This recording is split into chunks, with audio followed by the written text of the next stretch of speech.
guys? This is Jared James Nichols, the Blues Power Man himself, letting you know that I do not, I repeat, I do not listen to the A Strings podcast.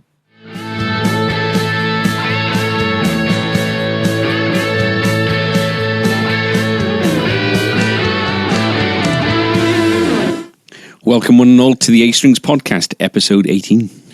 Thank you, Jared James Nichols, for that kind introduction to the podcast. I think that's going to be pretty much what we're going to talk about today, isn't it? The clinic that happened Friday just gone. Roll call. Adam's here. Andrew Morgan. Tom here. So, last week we had Elwyn in. I really enjoyed Elwyn's podcast. It was really good. Yeah.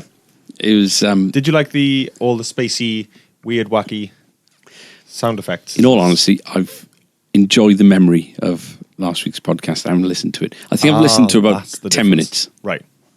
But he was very as long as you edit it in a decent way, well, I'll enjoy it. If I don't enjoy it, you royally mucked up, because it was a brilliant hour. It was a brilliant experience. It was 2 hours in the end. It was 2 hours. We were recording for 2 hours. It came down to 125, didn't it? About 110, something like that. Yeah. It was very, very good. You generally cut out all the funny bits. Well, yeah. Nobody wants funny. They want informative. Yeah, okay. Educational. This is the news. Shop news. So, obviously we're going to talk about the clinic in our main feature. Yep. So, all that aside, we have what I think is the best, most nerd level amazing piece of equipment, I guess is the best way of saying it. Paraphernalia. I like it. That's coming to us. So you tell the story. This is your story. Well, we've got this big orange flight case here in the shop that my mate Joe, who works for Airbus, he said, listen, this thing's about 18 months old. It's massive. They're using it for exhibitions because he's involved in cybersecurity and all that kind of thing. So they do exhibitions all over the world. Okay. And they're using this flight case for something, but they don't need it anymore. And this absolutely mint kind of flight case was going... It was going to go to waste. It was going to the scrap heap or whatever. Okay. So he said, do you want it? And this was just before Christmas. And he sent me a few pictures and said, definitely, we'll have it. And we struggled to get it back here because it is so massive, this thing. But we got a bit of it on the top of my brother's Bilingo van, the other bit inside my brother's Bilingo van. And we got it back, and it's formed... It's added a lot of character to the shop, I think. You know... How the shops differ, you might have different lights, you might have different colour slat wool, all this kind of thing. But to have flight cases in the guitar shop, I think really gives a rock and roll kind of feel. Yeah, it does, yeah. So we had this one, and it's great, and we put things on it, and people have commented on it, and we've put stickers on the side of it, and, we tried to kind of, mess it up a bit. Yeah. And I just... We did a big rearrange, you and Tom, a little while back, of the keyboards and that kind of thing, and it's created a lot of space within the shop. And I thought it'd be nice to get some more flight case kind of style things going on there. Yeah. So I remember going back about 8 or 9 years ago, Pete saying, "Do you know anybody who can store this?" And it was this big yellow flight case which used to house Freddie Mercury's grand piano that he used to take on tour with him, is Steinway. And, it's a massive thing. They used to take the legs off and put it in this, and used to just wheel it onto the lorry and off to the next place. Yeah. And I thought, I wonder if that's still getting in their way, because there's a massive thing. They don't like giving things away. They like to know where things are, because if at any point they want to kind of pull it back. Exactly. They know where it is. So I texted Pete and said, do you still have that flight case, or have you got anything else that might maybe get in your way that we can look after for you at the shop, which you can call back at any time? And he said, because of the film, anything associated with Freddie now is just absolutely skyrocketed in value. So they're keeping the big yellow flight case, which, in all honesty, would have taken up about a quarter of the shop. Like it was probably good call that we didn't manage to get that.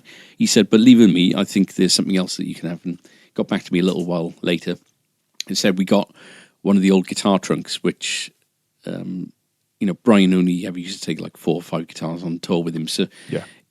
it wasn't massive like a grand piano fly case, but like it was. He said it looks really cool, but it's not good enough for touring purposes anymore. So I said, great, we'll have it, and so I went up to collect it on Thursday. Yeah. Had you seen pictures of it before? No, Wow. Okay, so you No. did go up blind then. yeah. And I got there and kind of reversed the van down to like the garage thing, and it was out, and it's this amazing. It's got to be 35 years old at least. Just flight case with wheels on, but the stickers and stencils and everything on the side. I think I can, from the logo style, Yeah. of the Queen logo on there, I think it's at least early 1980s, but I think it might be from like around 1978 Right. or so. So it's definitely from Queen era, Freddie era Queen, because it's got the old address of where Queen's offices used to be in London and stuff. So yeah, we got this to have in the shop, and it just oozes kind of nostalgia and I don't know. What do you think of it? I think it's amazing. I imagine that a lot of people that don't know the shop's link with Pete and Brian and the team might think that it's a fake that we just mocked up. Yeah. But the fact that it's a genuine, Queen flight case. Jared It was the guitar trunk. Yeah. Jared was playing, wasn't he? Mid kind of, he was playing something, then he just stopped and said, Yeah, he was up on stage at the mic. Yeah. Just stopped mid sentence and asked the room. Yeah. Is that a real Queen flight? Yeah.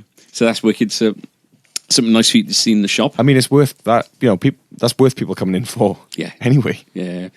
They, what was there? Give me a few signed photographs, and they get these plectrums made up, because he doesn't usually use plectrums unless it's for an acoustic song. So he got these. They get these picks made up by Dunlop, and with the Queen logo on, which you can't buy anywhere. Actually, the Brian May kind of signature on the one side and the Queen logo on the other. And he's given us a handful of those and sixpences and signed photographs to give away. So maybe a promotion or a competition soon. Yeah. We were trying to figure out if the sixpences were used or not. Yeah. We'll never know. But that's not the only nice thing to see in the shop this week. No. Guilds. Yeah, we had a couple arrive this morning. I played the spruce top one. Yeah, so these are from I think it's called the Memoir range. So they seem to be... kind of harking back to the 1920s, 1930s. Yeah, so it's got the parlors, old... isn't it? Yeah, so it's the old Guild script style logo. Slotted headstock. Mm-hmm. Has the other one got electrics? No, Oh, so they're neither of both them. just- They're both okay. just pure plain acoustics. Yeah. Retailing around sort of the 470 mark, I think. Right, okay. So basically, the one that we've got in the room with us here is a little parlor, spruce top parlor. Another one came in, which is a dreadnought. That's a spruce top too, but that is a slope shouldered dreadnought, which is J45 essentially.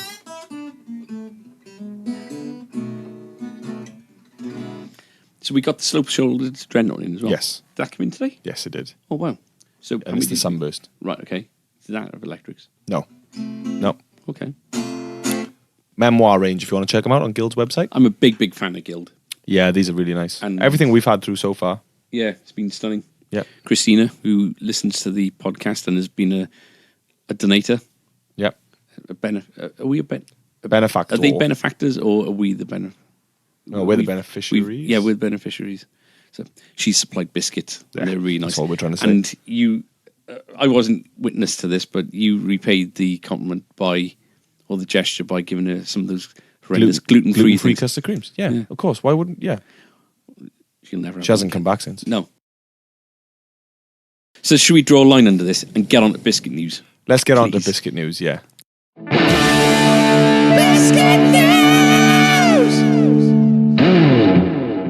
So this week's biscuit news is kind of linked in with our main feature because as we'll get on to, the moment that Jared and Steve from Blackstar walked in, Jared in all of his American sort of, boldness came in and said, "Can I be part of Biscuit News?" That's my impression. That's not bad, actually. Yeah. And it was waving what can only be described as heaven in his hands. So we've got... I haven't had... we got wagon wheels, jammy wagon wheels. And I haven't had a jammy wagon wheel for... Well, I don't think I've ever had a jammy wagon wheel, but I haven't had a wagon wheel for years. Yeah, we were saying the same thing earlier. I can't remember the last time I had a wagon wheel. I've often thought I'd like for an army of ants to kind of fashion some kind of transport using cocktail sticks and wagon wheels and just see them on there just kind of rolling down. How wicked would that be? You could build it for them. I could. Give them a head start. They'd probably, they'd be all over the wheels, wouldn't they? They'd just be... all the sugar. That's Andrew eating as an ant. Yeah. They also brought us Jaffa cakes.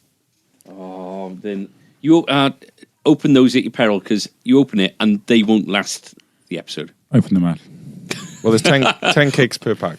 One of you 5 a day. How do you eat your Jaffa cakes? Do you eat them just bites, or do you lick the... No. Do you kind of prise the Jaffa off with your tongue? And eat everything separately? I'm a Jaffa prizer. Are you? Me too. I go round the edge. Did you enjoy your wagon wheels? That's funny because they're out of date. Are they? Do you know what? Don't tell me Jared James... Oh! Shock. Do you know what? I don't really like wagon wheels. Don't you? No. Why is that? Because they taste horrible. Simple as that. So, thank you very much, Jared James Nichols and Steve Marks, for the confectionery. It's slightly out of date, but I'll send you the doctor bill. doesn't matter. And who are they from? Tell the story, Tom. They're from my brother Tim. Oh, does Tim listen to the podcast? He's listened to one episode. Right, but it doesn't matter. And that is all. But they're pretty posh biscuits. They're Tesco extremely chocolatey biscuits, and it's a family size pack, so we'll be able to. It'll last us till The end Thursday. of the podcast. Yeah. That's Challenger generous, that is. Yeah. Generosity, really.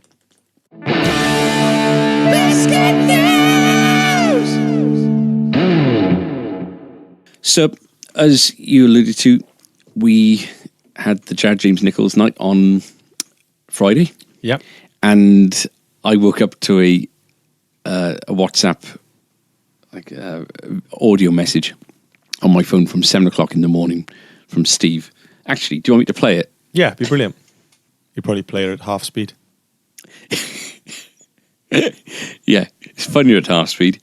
Morning, Andrew. It's Steve here, Steve Marks. I did try to send this message on normal iMessage, but it doesn't seem to have saved or sent. Just a quick one, mate. There's been a slight change of plan today, dealing with rock stars, etc. Yesterday, Jared threw a little bit of a curveball at Carl last night when he was at Anderton's, just saying, do you guys know about tomorrow and Gibson? So Carl said, obviously, no, what's this? And basically, cut a long story short, it's about 8 a.m. now. I'm just on my way to Guildford to collect Jared and then take him into central London. He's got a rehearsal at Gibson in London in their offices near Tottenham Court Road. So basically my plan is to drive into the outskirts of London and park up. It goes on a little bit. It goes into quite intricate detail as to what he's doing. Central London. I think his rehearsals from 10 a.m. till 12, and then get back on the tube, get to the car, and then drive over to Treforest.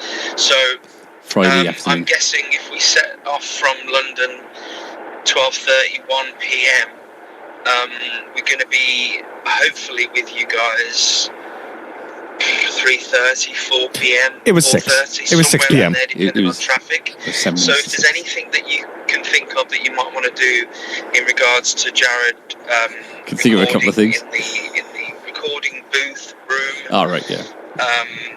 or whether it's a small segment of a podcast you want to record with him, if that could be ready for the time we arrive. I'll let you know more of an ETA when I know exactly. It's not too much of a problem. It's just I was hoping for a relaxing drive to A Strings, but now it's probably going to be conscious of the time and making sure we get there with plenty of time for him to sound check and do what he needs to do to, And we to stops. help you guys on social media, etc. So just a heads up, mate, just to let you know what my day is going to be like, and I'll keep you informed throughout, and I'll see you later. Cheers, Andy. Bye. To be fair, if you want anyone to break bad news, it's Steve. He's got such a calm, kind of relaxing voice. That was cool, calm, and collected, wasn't it? So hearing that, it kind of sets the day up in as much as it's not going to be easy sailing, because it was meant to be them arriving around about 1:30 in the afternoon. Yeah. Tom, our local celebrity chef, put on this wonderful spread, and it was meant to be just an easy afternoon of this. And all of a sudden we get told that, because do you remember the Takamine evening where we had a room full of people sat down at 6 o'clock, and then Alan from Korg and the two Japanese guys from Takamine wandering at like about 6:05, and then they ask for like a screen, then they ask for this, that, and the other. Oh, the TV, yeah, amazing. So that was pretty stressful, and it's a little bit embarrassing because, again, as I said, we've invited these people. They're taking time out of the evenings to support us with an event. Yeah. And so anyway, for the day, we all I told you this, and the three of us kind of looked at each other and said, right, well, what can we do? Nothing. Let's just make sure everything is absolutely spot on. And in all honesty, I think that the evening was probably the best evening we've ever had, event we've had at the shop. I think it was absolutely brilliant. He came in, he didn't use backing tracks. No. He was, what is he, 6'6"? What are you, 6'4"? Yeah, he said 6'5", I think he said he was. Yeah. But He had big shoes. Yeah, he's got shoes on. platforms on as well. So this towering person comes in, and he's just a big ball of love, isn't he? Yeah. And he came in. Ask Tom. Tom isn't the most tactile person, and the first thing he did was come in and give Tom a big hug. To which Tom's arms were just Tom turned out. into an ironing board. Yeah. To be fair, I'm not used to people being taller than me. No. And he's very muscular. Yeah. And so I guess when he hugs you, his arms are going over your arms. Yeah. Which is strange. Which never happens. There's a whole thing about that. Isn't there? Yeah. Over under. So he came in, and I think he came in around about 8, but between 10 to and 5 to 6. Mm-hmm. And to be honest, we didn't have as many people through the door at that point as I thought we were going to. I thought it would have been filled up a bit earlier than that. We have a couple of people who come in to get seats and beat the traffic and all the rest of it. Yeah. Evening Alwyn, and we had those people through, and it was nice to kind of see them and kind of catch up and stuff. But the real kind of chunk of the audience didn't arrive until like 6 o'clock. So Yeah. I think he went on around about 6:25. Yeah, we aimed for 5:30, didn't we? Yeah. So yeah. And Just a tiny bit before. to be fair, he had a little bit to eat at the back, and he said, "Don't worry about backing tracks. He's just going to go up and just do it," kind of thing. Yeah. And when I heard he wasn't doing backing tracks again, I was a little bit worried, because to go up and just noodle for 2 hours or whatever it's going to be, Yeah. it's quite ballsy, and you've got to you've got an audience's attention to keep Yeah. for that amount of time, and but he did it, didn't he? He was just beautiful with the audience. He was asking them questions. People didn't feel intimidated to ask him questions. He was demoing obviously the gear. He was talking about that, and then we had a little break, and then he came back and they did this. They did name the riff before the end of the first Some half, wasn't CDs, it? wasn't it? Yeah. Yeah, to have some of his CDs, and then after that, he just invited people up to just jam with him, which is it's a fantastic opportunity for people to play with somebody with such kudos. Yeah. But I think that it actually, the people who have got the guts to get up and play with, this guy, I get a little bit kind of overwhelmed with that. I don't think I would have the guts to to do that. Your dad and Dan Whippy, there was all everyone was kind of nodding to me to go up. And I was just like, one, I had to follow my brother, which just wasn't going to happen. So Adam's brother, Owen, is an absolutely phenomenal blues player. He's very heavily influenced by like the late 60s, early 70s kind of Zeppelin and kind of Peter Green kind of style of blues playing, would you say? Yeah.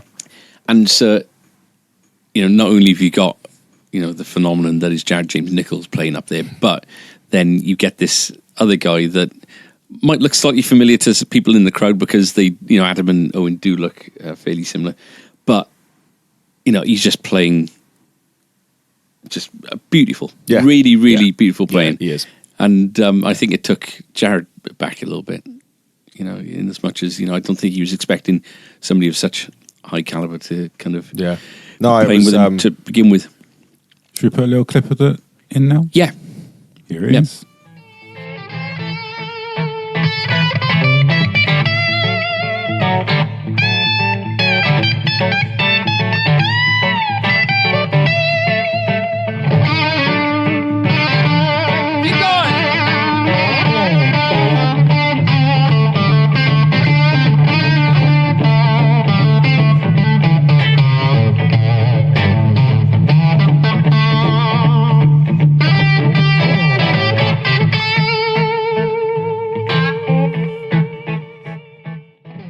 So we had, after your brother, we had Jared.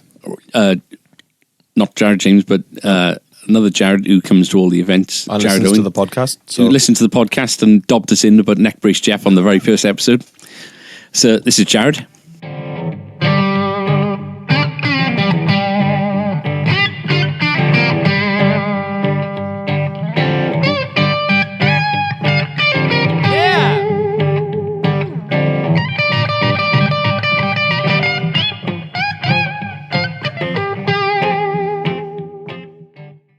Next up is Jack. Now, Jack has been coming here for about 4 or 5 years. Jack so, and his dad, Yeah, and a very, very interesting character in as much as he's evolved. When he first came in, he was really, really into the rockabilly thing, the 50s Gretsch kind of thing. Yeah. And he isn't just into the music, he lives the genre. Yeah. So he'd come in and he was dressed, Head to toe. He was head ready to to join Elvis on stage in 1959 kind of thing. He's brilliant. But over the last couple of years, his tastes have evolved and he's now into the more kind of, almost kind of mid-70s kind of American rock. Leonard Skinner-y kind of Steely Dan-y kind of thing. Yeah, so it's the trucker cap and the plaid and all that sort of stuff. And that's exactly what he's kind of into now. Yeah. So this is him now and wearing the gear and playing the riffs. Yeah, I love that.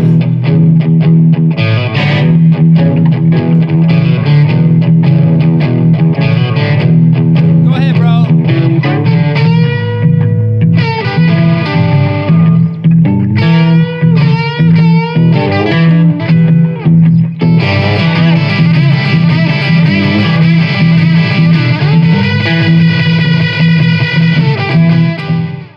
So next up was Leon. Yeah, phenomenal player. Again, him and his dad, Ross, have been coming in for years, coming on a Sunday.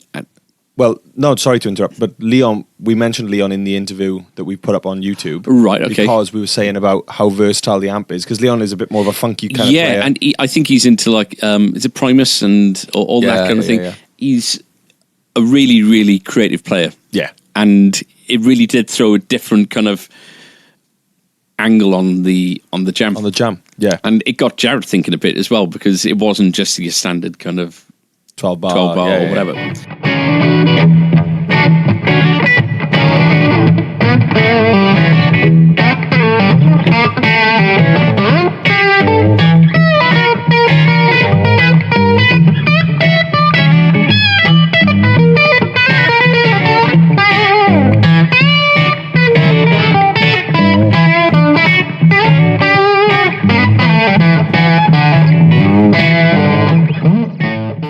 So next up was Joel. Yeah. Joel being the youngest of the lot, and him and his mum and about 3-4 of the kids, in the very first weekend that we were open, I wasn't used to people coming into the shop. It was still a bit of an oddity to have people coming into the shop. But I never forget the door opening and about a half dozen kids just running from one end of the shop straight to the stage to look at, I don't know what was there. I think it might have been Brian May guitars. Yeah. And they just ran from one end to the, and I just remember going, and Kate was working with me on the on that day, and she just kind of said, keep it calm, and we've seen Joel grow from like a 4-foot kid to, what is he now, about 6 foot or so. Yeah, he's taller than me now. Yeah, you've seen develop as a player as well, and he's brilliant. So this is Joel.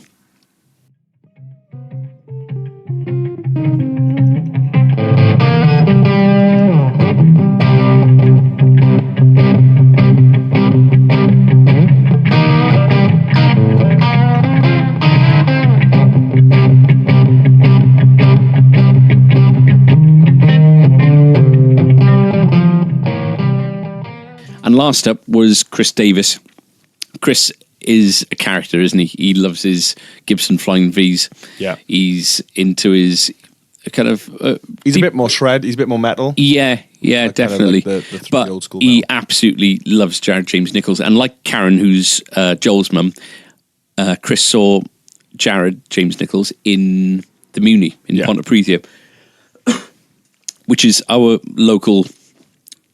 It's a venue, I guess, isn't it? Yeah. Unfortunately, it seems to open and close very often. It doesn't seem to have been lucky enough to find the right kind of management, I think, to take it on. But, this venue back in the 60s, you had the Kinks playing there, Rolling Stones. It was a real kind of happening venue. Yeah.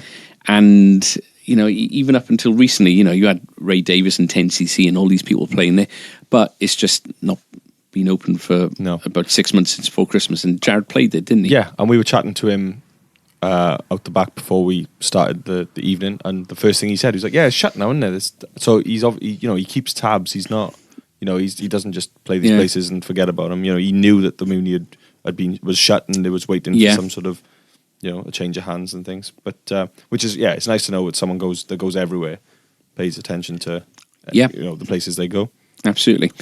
So anyway, going back to Chris. So Chris had seen him in the Muni, and I got a fond memory. When I say fond memory, it's it was quite a long couple of hours back. I think it was a year last March or so. Chris was umming and ahhing between a Blackstar ID Core 150 or the Marshall Code 100, and he wanted to try them both at volume A, B, in between the two. Yeah. And I was on my knees in front of two amplifiers, switching jack socket plug to each one, testing out these different sounds for 2 hours at full volume, and eventually went for the Marshall Code. He did. But when I walked out of the room around about 3:30 on a Saturday afternoon, just kind of shell-shocked, and just said, I have to go home. And I did. Not down, it was just down to the volume, nothing else. But this is Chris playing.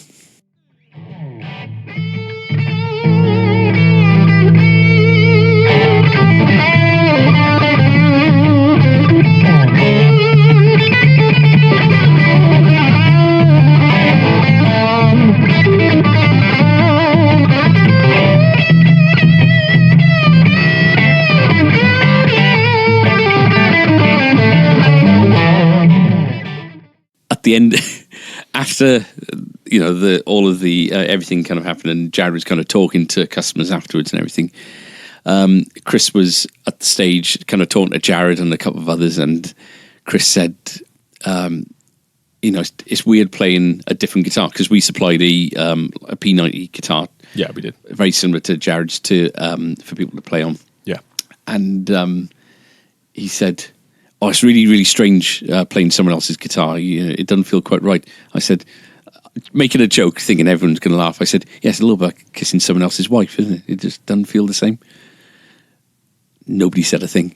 They all just kind of. Some people ignored it or chose to ignore it. Other people just kind of looked and didn't say anything. And I just right, okay, I'm just wandering to the other side. For the benefit of Kate, I don't know what it's like to kiss anyone else's wife, but I just thought it was a funny thing, which. Yeah, and later on, Chris came up and said, "I was going to say driving someone else's car, but whatever." So he did acknowledge it, you know.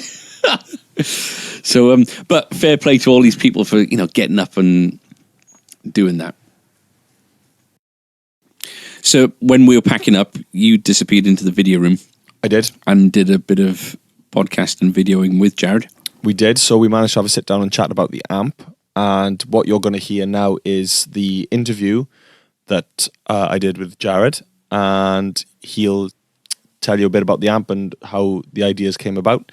We chat about lots of other little bits and pieces, but here we go. We've got the absolute pleasure of being joined in the video room by Mr. Jared James Nichols. A Strings, YouTube, I am glad to be here. Thanks for having me. Thanks for being here, man. Cheers, man. So, just so you know, we're right at the end of our night here at A Strings. It's gone 9 at night, but we thought we'd dive in the video room and talk about the amp. I know that you're very, very proud of this thing. Super proud, man. Let's go right from the beginning of where this Blackstar relationship started and how they got in touch and things like that. So I've been playing Blackstars for probably 8 years. I moved to LA when I was 21, and the first rehearsal space I went to, Swing House Studios, they had Blackstars. They were like, I think they were the first place, like one of the first in America to have them. I remember when I started my trio, the first amp I plugged into, a Blackstar. The first tour I did, like a real tour, a Blackstar. Jammed with everyone from Leonard Skinner and played all these massive festivals through a Blackstar. So my relationship with them goes back, I've played like every single model, like all the Series 1, the Artisans, the Artist, HT stuff. And actually like almost a year ago now, I got approached about the potential signature model. And I was blown away, man. I couldn't believe it that, as a guitarist, sometimes you don't dream that far. Like a signature amp, I just thought that was crazy. It was something I never dreamed about. And we had an idea in mind, vertical 212, like a mini stack. I fell in love right away. I was like, yes, yes, yes. And it was so cool because we started talking about it. I was on tour in the UK that would have been September. And I came to Wales, man. I played the Tivoli. Do you know this room? The Tivoli. I can't remember exactly where it is, but somewhere in Wales, it's a super old theater. And I remember it was a few days before I went to HQ in Northampton, and we literally built the amp from the ground up. I walked into a room, a huge whiteboard, and they're like, okay, what do you want? And what you see is what you get. And I'm super proud of the way it came out, man. I love it. So the really interesting thing, I think, is that you didn't go in having played a Marshall, played a Fender, played a Supro, played all this. No. So really, you were cherry picking the best bits from all the Blackstars. That's what I was doing. Yeah, I was cherry picking the things that I loved that were pure Blackstar. And what I thought was really cool about Blackstar is, a lot of guys always want to compare to different amps, but Blackstar, they're already on a trip of their own. And I was taking the things that I loved about the Blackstar, and I was able to fit it in this 20 watt. And that being said, it was like, okay, if we're going to do this, man, I want it to be the best I can possibly get it. I want to be able to stand behind it and just really love it and use it. Because everything I have, from my guitar, this signature Epiphone, the new one, to this signature Blackstar, I want to use it. I want to be proud of it. And I was able to cherry pick everything about it. So now I always laugh and I joke with my buddies, like, if I don't sound good, it's not the gear, man. It's just me. Because I picked it and I voiced it to sound the best it possibly could. So we've had your amps in for a couple of days in the shop prior to getting ready for the clinic. Yeah. I think I've been the only one that's sort of plugged in and played out in the video room and then out in the sort of the back, because we wanted to keep them. They weren't for sale until tonight. Right. Because we knew that one would go and then we'd be stuck with -1 for the show. For sure. So I've plugged it in, and I've plugged in single P90 guitars. Obviously, that was the first thing. We've plugged in humbucker guitars. We plugged in single coils, and really, it's one of those amps where you can just plug in, and EQ wise, we haven't even messed around. We haven't had to sit there.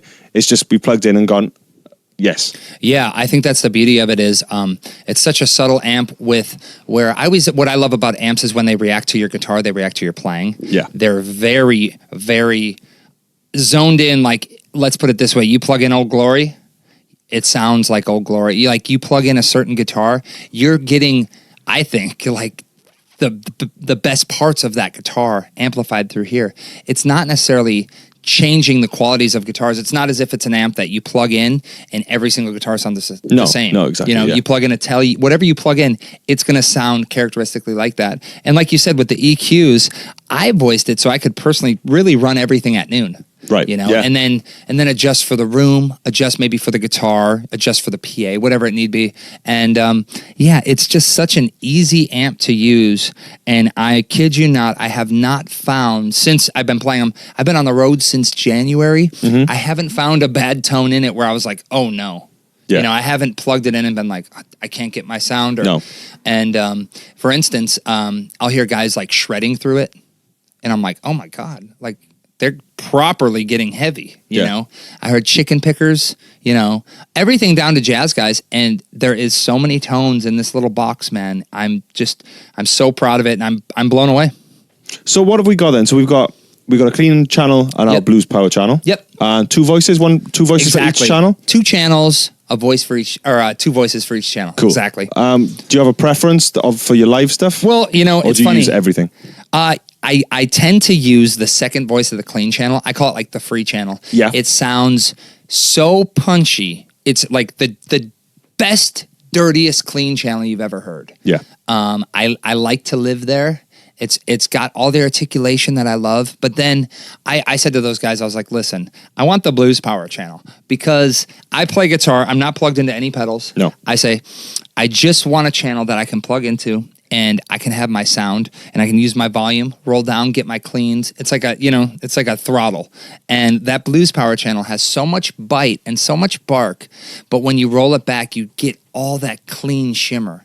And that's really where I like to live too. So, it's funny. Usually I don't even get to like voice 4 on the overdrive, the second voice on the overdrive, because simply I already have what I need. But if someone wants to play super heavy, you go there. Or if you want to play super clean, you just use that clean channel. So that second voice on your blues power channel, that is kind of that over the edge. Oh man, that's the freak out. Yeah. Cool. That to me is like, it's almost like, it's like a gnarly overdrive fuzz. It just gets really wild. And it's great when I, like at the end of the show, I'll click that on, man. And it's like, once that channel gets on, it's like a chainsaw. It's crazy. Yeah. Now, aesthetically, obviously, British Racing Green. Yep. But there's a few cool, interesting choices as well. Things like the slanted head. Yes. Brilliant for, seeing your dials when you're playing live. Yeah, it's really just a little thing where it's just a little extra up so you can just see it a little better. Yeah. Yep. Totally. And then we've got mixed speakers in the cab. Yeah. 2 different Celestians. What I love about it is when we were building the amp and when I was actually at HQ, we were real time taking speakers in and out of the cabinet. Nice. And we were saying, okay, so let me think here. We'll do 2 V types. We tried that, Yeah, that's good. What if we try this? What if we try this? It got to the point, man, where we plugged a GT1275 in the top, which characteristically, they were like, Jared, you like this? It's like almost like an early Eddie Van Halen kind of really mid-range bump speaker. Okay. We did that with a V-type. Everyone in the room went, okay, there it is. It makes the 212 open up so much. There's so much more expression and power with the varied speakers. I don't know what it is, man, because I'm not technically crazy, but I will tell you what, ever since that day, I could tell my tone instantly got better for me. Yeah. When I really mismatched the speakers. That GT1275 mixed with the V-type, there's something about that just was so awesome to me. It's like I want to have a wall of those. Like literally, it's that good. Another thing that's cool about the cabinet is you can open the back up. I don't know if you noticed. So you've got 2 options. You've got the open back and close back. Yeah. So like depending on where you're at, what kind of gig, if you're stuck against a wall, if you just got a little bit of space. Otherwise, I love to play like in old theaters, open up the back. Yeah. And it really does make it just bigger and warmer. And, it's a pretty magical little cab. It's got a lot of like, you look at it, you're like, oh, that's cool. But then when you really dive in, you're like, okay, we have mismatched speakers. You got that open or close back option. There's a lot of stuff in there. Yeah, and I really think, you think of every sort of combo, every famous big combo that there's been, everything's matched. Yeah, and it's, exactly. It makes me want to sort of play around. I think it's cool too, and for what it's worth, man, even just having that cabinet and A being it, you guys, if anyone has the chance to do that, try it and see. Plug anything into that cabinet, and I guarantee you that thing's gonna smoke.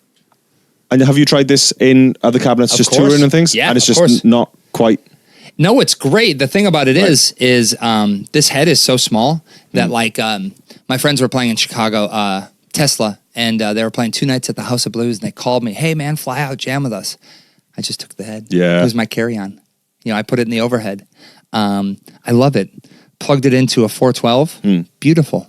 And all it is just tweaking. Just a little bit of tweak. Yeah. Cool. And that's what's great. It's got that ISF too. That Blackstar thing where you can go from that British to American, and it's just like a little bit of tweaking, and that's what's great. You have all the tools right here. Yeah. You really don't need to go search for anything else. That's what I think is great about it. It's got that that output on the back. So if you want to just plug this straight into the PA as well, Yeah. that's really handy. Man, I love it. It's got the 2-watt thing, so when I'm at home, I can click that on and I can still get a tone. And actually, when we were sound checking earlier today, we were trying everything for levels, and we just thought, right, what does this 2-watt sound like just in terms of the room? 2-watt cranked versus sort of 20-watt a bit dialed back. And there was, the 2 watts is cooking. It's really it pushes the tubes. That's the great thing. If you guys haven't tried like a 20-watt, like this amp, when you're going to try it, you're going to know like it's a small wattage amp that you can push, and it's a beautiful thing when you really get those tubes cooking because they start singing and you get these overtones, and then you're pushing it through that cabinet, man. It gets magical. Yeah. Yeah, it's really great. So as part of the clinic as well, you gave some members of the audience a chance to jump up and jam. Oh, yeah. And the really cool thing was they got to play through the other amp that was on stage, which is, exactly the same. And, we tried a couple of different guitars through it. Everything sounded good. Yeah. And everyone's playing styles, even there were people who you could tell lent more towards a sort of cleaner, sort of funkier style. But it still sounded good. It still suited the tone regardless. There was actually the 2 polar opposites, I guess, was the one sort of shreddy blues guy and then the really clean kind of, Yeah, I think that that's the beauty of it is it goes beyond just the single genre. Like, I might, some people might see me and be like, oh, he's a blues dude, he's got a Les Paul and this blah, blah, blah. And it's like, yes, but for this particular gear, I had my ear very close to what was happening. And it's exactly that. I think that to take my name off it, it's still, to me, it's built for so many different genres and so many different styles. And it is cool because, we like tonight, we heard like 6 different guys come up and play. And we really weren't changing the settings that much. No, we didn't change the EQ really at all. So it was just really cool to see. We had a guy come up on that beautiful 58. Oh yeah. My brother, custom, your brother, and then we had the single the P90 guy come up. So it was just cool to see that this amp, it performs on so many different levels. It's great, man. Yeah. Now speaking of your name being on the amp, we've got 2 amps, one of which has already sold tonight to one of the guys in the audience. Yep. But this one, you've literally put your name on the amp. Yep. We've got. I think this is the only one in Wales, right? Well, this is the only one available in Wales now. Yeah. So you signed the 2. So there's the only 2 in Wales, one of which is sold. This is our only other one. Here it is. They're all serial, so you're going to know that this would be it. Yep. We're not just going to get a load more and sign a bunch more. So really, this one is available at A-Strings online, through the store and everything else. But for fans of yours, and it doesn't even matter. Like for me as a player, it doesn't matter. It's plugged in, and it's like, straight away. Yeah, straight away, no problem at all. I think that anyone that's even remotely interested, regardless of me, whatever, you should come try it because I think you'd plug it in and you'd say, "That's a good amp." Yeah, that's a good amp. That's the thing. Yeah, that is the real testament to the guys at Blackstar as well. And I think that they've always done great stuff. I remember when they first came out and it was the Artisans. Oh yeah. And but recently, like the Studio 10 series, any of those 3, the new HT20, yours, everything they're putting out now is just... It's fire, On the man. money, They're on yeah. a roll. You know what I think it is too is I think we're going on 11 years that Blackstar's been around. They're getting in the groove. They're really figuring it out. And I feel like this couldn't have come at a more perfect time. You know, it's so well built, and I've been using it on the road. I haven't even been home since January. I've been using it every single day on the road. Crazy. Traveling with a head, throwing it around, tossing it around. Yeah. Every single day it performs. Every single day. You know, so it's a testament to the build quality. It's a testament to the sound and what those guys at Blackstar are doing. Yeah. Yeah, it's great. Now, you're saying you haven't been home since January. Yeah. You are flying tomorrow morning to Yeah. Spain. Mm-hmm. So we're in Wales now in the UK. You're flying tomorrow to Spain. Yep. And then straight back over for some more clinics on the run. Yes. And you're not going home for, it sounds like a long time. I'll be back home in August. Yeah. So it's great, man. You know, sometimes there's a saying that I always say, you got to make hay while the sun's shining, right? Yeah. So for me as a player, you know, it's one of those feelings where, you know, I'm not sitting on the bench, man. We're out doing it. Yeah. You know, we're really bringing it to the people. And I think that it's amazing because I get to come to places like A Strings and we riff, we meet everybody. Yeah. You know, and it's just, I love this stuff no matter what. If I was back home, I'd be going to music shops. But now the fact that I get to visit them, do a clinic, hang out, it's great, man. It's great. Well, there's been a few people, well, nearly everyone that we've spoken to already. I know we're buzzing around trying to do things and get the video room set up and things. But every single person, including all of us here, think that by far this is the best clinic that we've done. It's great, man. You know, thank you so much. And to the guys at Blackstar as well, thank you so much for taking the time to come over to Wales and to be with us. Until next time, man. Definitely. Absolutely. You're a star. Thank you very much, man. Thanks, dude. It's worth saying, you know, I know I kind of freaked out a little bit earlier about the timings of everything, but Steve had to get up at 4:00 in the morning from somewhere in the Midlands, drive down to Guildford, Anderton's To drive across to pick Jared up at 8:00, take him into central London to do a 2.5 hour thing with Gibson, then drive him back through rush hour traffic to get to us for an event at 6:00. They left here, what was it, 9:30, 10:00? Yeah, something like that.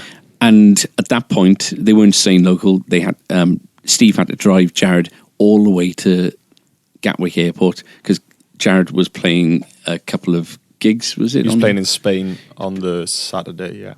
And coming back on the Sunday to do the next clinic somewhere on the Monday. And he's doing clinics this week. I think he'll have wrapped it up by the time this podcast Yeah, comes up. I've seen something on his Instagram today. He was on Denmark Street today, I think. Yep. Yeah. With who? Or just having a look around Denmark Street. Yeah, I think so, He wasn't it? was, but he's also doing a clinic. He is doing a somewhere clinic in too, London. but yeah, he was nosing around Denmark Street. So Denmark Street is literally just down the road from Tottenham Court Road, which is where the Gibson Artist Relations place is. So that's where he was on Friday, but I wouldn't be surprised if he's in Denmark Street just to do something with them again. So thank you, Jared. Thank you, Steve. And thank you, Blackstar, for thinking of us and for allowing us to put the evening on. It was, as I said before, I think it was the best evening we've put on yet. And I think 100% that is down to Jared. I think that we got our act together very well. You two really, really kind of went the extra mile with regards to getting everything prepared. And, you know, so when it come to, you know, so we didn't do anything podcast and video content before as we meant to. Yeah, everything We happened did it after. afterwards, but Yeah. everything went completely seamlessly. And, you know, that's down to you two. But So- Tom and I were discussing this today, and I think you said, wasn't it, that it was a lot. Do you say it was a lot less stressful? Yeah, we seem to have planned better. Yeah, you know, we you know, the stage was ready the Thursday night. You know, it was Yeah. just a case of clearing the shop floor then the Friday, and then doing the sound check. The only thing really was that we had nobody to really sound check with. Yeah. It Couple kind of feels couple like it's been a bit of a fantastics. shot in the arm for us as well. Yeah, Again, you know, May has been a bit of a slog, and you know, to end it on a high like that, you know, was you know, positive. You know, it was you know, it was healthy for us, I think. yeah. So on the evening, Blackstar were kind enough to give us 2 of their very, very popular Blackstar Fly amplifiers. One of them we raffled off in the evening itself. And we thought it'd be nice to run a competition on our podcast for you guys to be able to win one of the flies. So it doesn't matter where you are in the world, we will find a way to get it out to you. So all you have to do is answer this very, very simple question. If you are stuck with any of the answers, we've got a YouTube interview with Jared. We've got the Facebook Live with the entire clinic on it. So you shouldn't be stuck. This should be nice and easy. So wherever you are, just leave a comment in the section of the platform you're listening on, and fingers crossed you win. So the question is, the Jared James Nichols signature amp is based on a HT20. Name 3 ways in which the signature amp differs from the standard HT20. Leave the answers in the comment section of whichever platform you're listening on, and we'll let it run for 2 weeks. Yeah, give people a chance. So yeah, we'll announce the winner on the final episode. Nice. Episode 20. Yeah. Great. So you've got a couple of weeks to do that, and it doesn't matter where you are. You got to we'll get listen it to 2 episodes now. Yeah. Tom's top 5. So, Rocket Man's out in cinema. The Elton John biopic. Yeah. So, this week's top 5 is songs about space. When I was doing my degree in London, I had to go and collect a lot of CDs from EMI for the university kind of radio station thing. Oh, okay. And they used to give just basically like a rucksack full of chart CDs, all that kind of thing. But also they'd give sampler CDs. Okay. So, and they'd all have a different theme. So it would be like songs about driving, songs about the sea, songs about the broken-hearted kind of thing. Yeah. And add a CD, and I think I've still got it. It's a sampler of songs about space. Right. And there's about 20, 25 songs about space. So what would they be used for then? I don't know.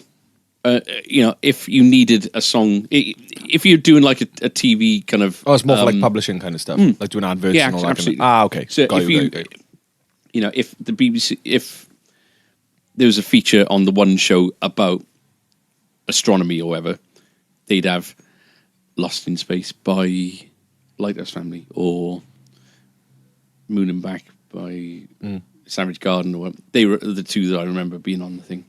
Oh, were they? Yeah. Amazing. Oh. And not in your top 5? No. Oh, Cool. Good. All right. Good. You were naming things. I was like, please no, please no, please no.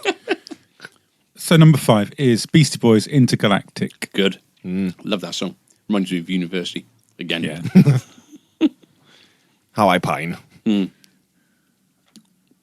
Number 4, Public Service Broadcasting with Go.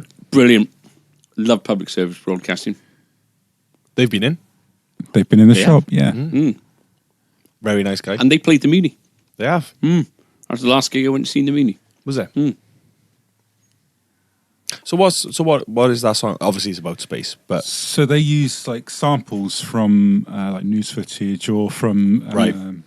From actual conversation, from the American and Soviet space race. cool. It's very art house, the stuff that they do, isn't it? It's the visuals all match up with the music being played Right. perfectly. But I think they did like a whole kind of thing on space, didn't they? Yeah, the whole All album, yeah. Yeah, brilliant. Really Number 3, I've gone for Muse Starlight. nice. Okay. I could've you could have gone picked for a few. lot, Yeah. I do like that song in particular. Is Matt Bellamy's dad was in like a psychedelic band, and it was all about kind of space stuff as well, I think. Right. Yeah. That's cool. Number 2, Beatles Across the Universe. Lovely. One of your favourites, that, Ed. I think it's my favourite Beatles song. Might be. I've heard you play it lots. Yeah. I reckon we got... What do you reckon's number 1? Oh, I don't know. Is it David Bowie? Yeah, but which one? Space Oddity? Correct. Sorry. So why did you pick that over the others? It was the first. What do you think David Bowie's most famous song is? It depends. It depends if you Heroes. What's his most iconic Heroes song? is a mainstream audience song. I'd say Space Oddity is his most. It's the one you hear on Space Radio Oddity. 2 more. Yeah. It is Space Oddity, I think. And, you know, it's a phenomenal song, but I think it suffers from the same as any other massive song by a massive artist. It's played so much that you take it for granted. And, you know, there's that overplay kind of... And it was kind of one of the first space songs. Yeah. You know, it was 1969. 1969, yeah. So yeah, that would have been round about the time of moon the landings, moon yeah. landings. Is that why you've done... Oh, no, Rocket Man. Right. Because that's And this year. I haven't put that in the top No. because I hate Elton John. But the... it's the moon landing 50th anniversary this year, isn't it? Yeah, 69. But But that was released twice, wasn't it? Space Oddity. honourable mentions. Can't remember. Babylon Zoo. Babylon Zoo. yeah. Spaceman. Yeah, nearly got in. Yeah. Chris de Burgh. Yeah. Yeah. Yeah. Reason we Was got that shut the down. reason why we got shut down from Facebook? Probably not. There's loads about I'm gonna send you to outer space. Oh, yeah. Prodigy. Yeah. Then you got the band Space. Yeah. So all of their songs. Walking on the Moon. Walking on the Moon. Nice. Man in the Moon. Man in the Moon. Moon River. Drops of Jupiter. Drops of Jupiter. Train. Dum dum boy. Dum Dum Boy. Dum dum boy.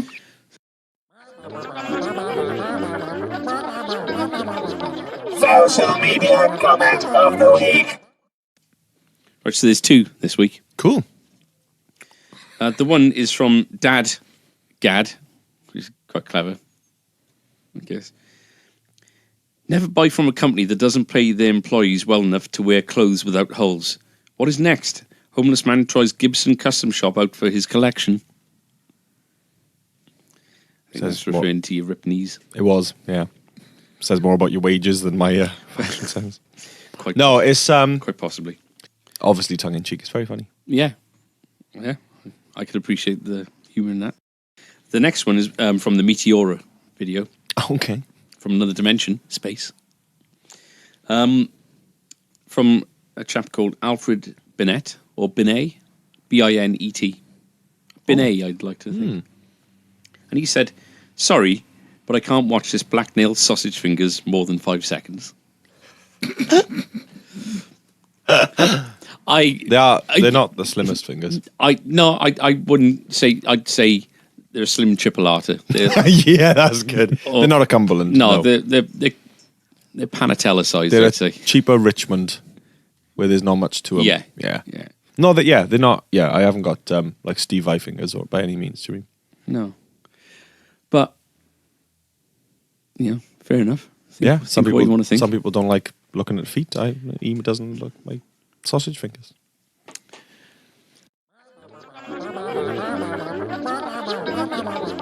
Social media comment of the week. Thank you very much for listening this week. It's been fun. Yeah, lots of music in this one. You've only been close to tears 3 times on my count. Yeah, that's good for us. Yeah. Yeah, lots of cutaways, lots of music on this one. And more importantly, lots of editing for you. Yeah, Because we've done all this arse backwards. Yeah. So, you've got a competition to enter. Don't forget. Leave your answers in the comment section. And, yeah. Join us again next week for episode 19. Yep. They're going by quite quickly now. Yeah, come in and see the flight case too. Yeah. Come and see what's new in the shop. The guilds, the flight cases, Yeah. everything. Yeah. Don't forget, follow us on Facebook, Twitter, Instagram, YouTube. all of the ones that you can follow us on. Please do, because it would mean the world to us to have you on board. Please like us. Please like us. I've been Andrew. I've been Adam. I've been Tab. See you next week. Episode 19, baby. Pew, pew, pew, pew.